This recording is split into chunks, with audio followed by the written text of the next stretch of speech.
चिंतित एवं दुखी रहा करती थी। उसकी पुत्र वधू उसे प्रातः नित्य खरी खोटी बातें सुनाया करती थी।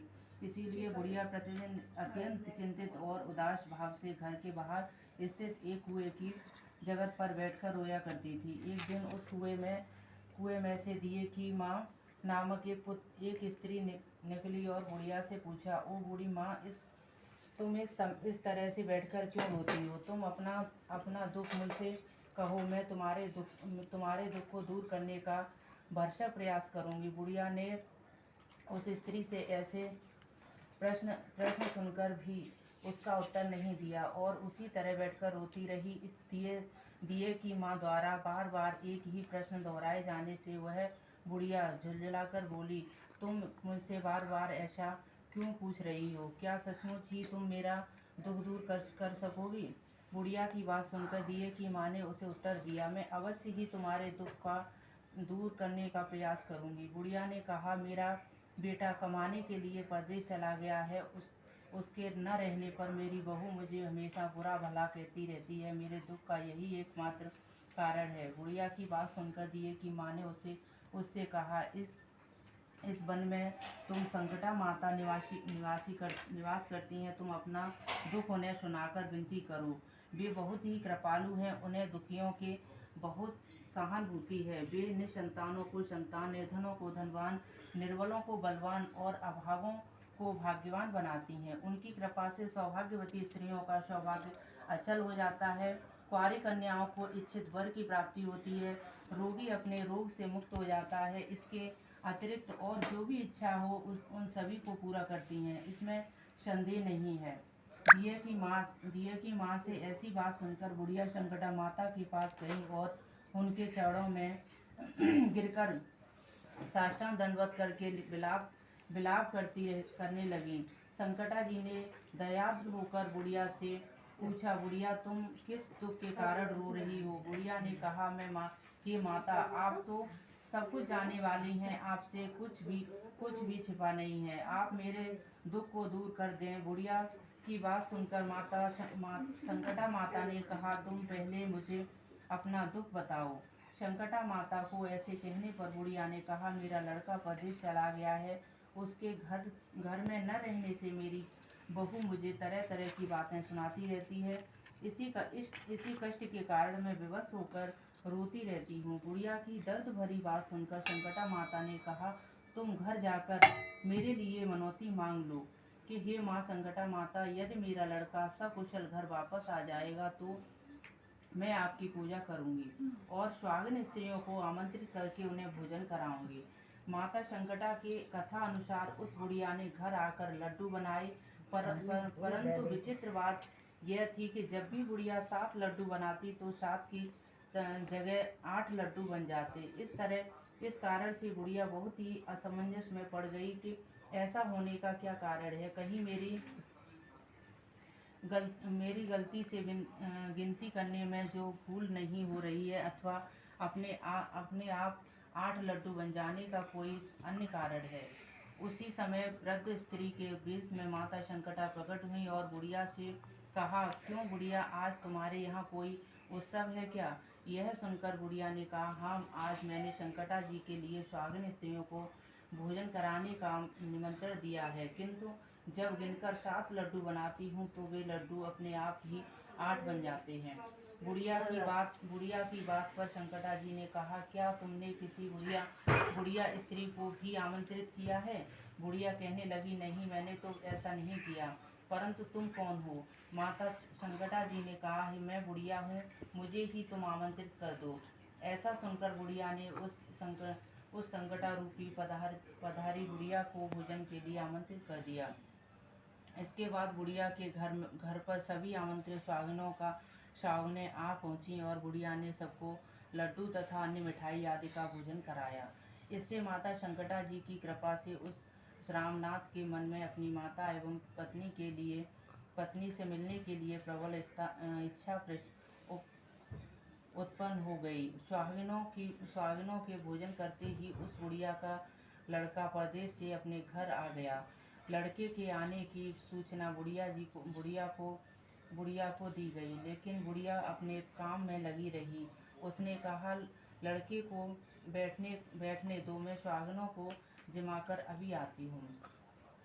लड़के की बहू ने पति आगमन का समाचार पाकर पति के स्वागत के लिए वहां से तुरंत प्रस्थान कर दिया। लड़के ने अपनी बहू को देखकर मन में विचार किया कि मेरी पत्नी को मेरे प्रति कितना प्रेम है, जो खबर पाते ही मुझसे मिलने के लिए चली आई। परंतु माता का मुझ पर जरा भी स्नेह नहीं है, क्योंकि खबर पाकर भी माता ने मिलने की बात न सोची। जब पूजा का काम समाप्त हो गया और सब सुहागिनें भोजन करके अपने अपने घरों को लौट गईं, तो बुढ़िया अपने बेटे से मिलने के लिए उसके पास आ पहुंची। माँ के आने पर लड़के ने पूछा, माँ तू अब तक कहाँ थी? माँ ने उत्तर दिया, बेटा, तुम्हारी स्वकुशलता के लिए ही मैंने संकटा माता से मनौती मांगी थी और उसी को पूरा करने के लिए सुहागिनें जिमा रही थी। संकटा माता की कृपा से लड़के का मोह अपनी स्त्री से हट गया। अब उसने माँ से कहा, माँ, या तो मैं रहूँगा या यही रहेगी। बुढ़िया ने कहा, बेटा, तुम्हें मैंने बड़ी कठिन तपस्या से पाया है, इसीलिए तुम्हें मैं कैसे छोड़ सकती हूँ। तुम्हारे लिए बहू का त्याग करना पड़े तो मैं कर सकती हूँ। अतः लड़के ने अपनी स्त्री को घर से निकाल दिया। बहू घर से निकलकर बाहर आई और बहुत ही दुखी मन से एक पीपल के पेड़ पर चढ़कर बैठ गई और वहीं रोने लगी। उसी समय एक राजा उधर से जा रहा था। उस स्त्री को रोते देखकर राजा ने पूछा, तुम क्यों रो रही हो? उसने अपनी सारी बात राजा को बताई। राजा ने कहा, आज से तुम मेरी धर्म बहन हो, इसीलिए तुम रो मत और पेड़ से नीचे उतर आओ। मैं तुम्हारे सभी संकटों को दूर करने का प्रयत्न करूंगा। राजा के मुख से ऐसी बात सुनकर वह स्त्री पेड़ से नीचे उतर आई और राजा के साथ साथ उसके महल को चली गई। घर जाकर राजा ने अपनी रानी से सारा वृतांत कह सुनाया और रानी को संबोधित करते हुए कहा, देखो, यह आज से मेरी धर्म बहन है, इसको किसी प्रकार का कष्ट नहीं होना चाहिए। राजा के यहाँ पहुंचकर फिर रामनाथ की स्त्री ने संकटा माता के नियमित सुहागिनों को बुलाकर भोजन कराया। लड्डू बांधकर रानी को भी न्योता दिया। जब सभी सुहागिनें लड्डू खाने लगी तो रानी ने कहा, मुझे तो रबड़ी मलाई हजम नहीं होती, फिर ये पत्थर सकीटे कठोर लड्डू कहाँ से हजम होंगे? ऐसी अवहेलना पूर्वक बातें कहकर रानी ने लड्डू खाने से इनकार कर दिया। संकटा माता की कृपा से सुहागिनों को भोजन करते करते ही उस स्त्री को पति को लेने के लिए आ गया। उसने अपनी पत्नी को माता संकटा की पूजा करते हुए देखा। संकटा माता को हाथ जोड़कर उसने अपनी पत्नी से कहा, प्रिय, मेरे अपराधों को क्षमा करो। पत्नी ने कहा, आप मेरे ईश्वर रूप हैं, मेरे अपराधों को आप कृपा क्षमा करें। यूँ कहकर उन दोनों ने मिलकर राजा माता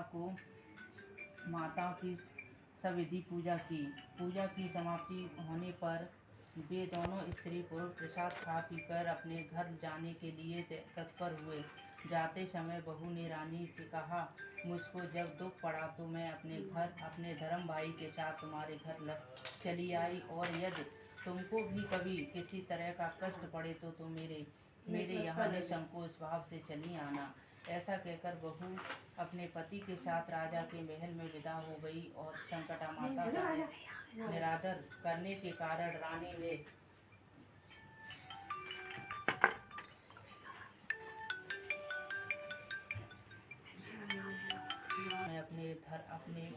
अपने धर्म भाई के साथ तुम्हारे घर चली आई, और यदि तुमको भी कभी किसी तरह का कष्ट पड़े तो तुम मेरे यहाँ निसंकोच भाव से चली आना। ऐसा कहकर बहू अपने पति के साथ राजा के महल में विदा हो गई।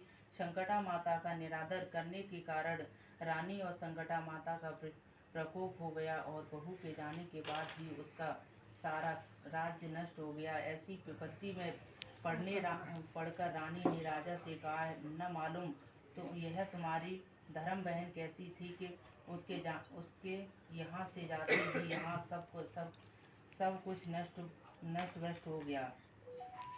रानी ने राजा से कहा, वह जाते समय कह गई थी कि तुम्हारे ऊपर जब भी कोई कष्ट आ पड़े तो तुम मेरे घर चली आना। इसीलिए हम लोगों को उसके जात उनके यहाँ उसके यहाँ ही चलना चाहिए।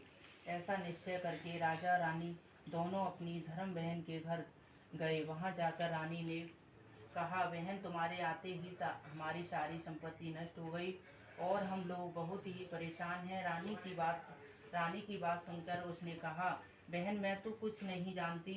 मेरी कर्ता भर्ता तो संकटा माता है, उनके अतिरिक्त और कोई दूसरा नहीं है। इसीलिए मेरी राय के अनुसार तुम मान मनौती से तुम्हारा सारा काम बन जाएगा। उनके कथा अनुसार रानी ने श्रद्धा भक्ति से संकटा जी का व्रत किया और सुहागने को भोजन कराया तथा अनजाने में हुई भूल के लिए संकटा माता से बारंबार क्षमा मांगो।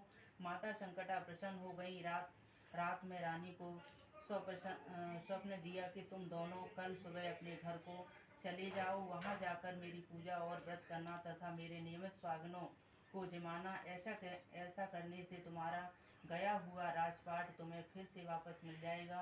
रानी ने अपने घर जाकर संकटा माता का व्रत करके सुहागनों को न्योत कर उन्हें भोजन कराया। संकटा माता की कृपा से उनका राजपाट पुनः मिल गया। संकटा माता के इन भक्तों की कथा को जो सुनेगा या सुनाएगा और नित्य प्रति जो उनका पूजा पाठ या व्रताद करेगा, उसे किसी प्रकार का कष्ट नहीं उठाना पड़ेगा और उनकी सारी इच्छाएं निश्चित रूप से पूरी होंगी। इसमें किसी प्रकार का संदेह नहीं है।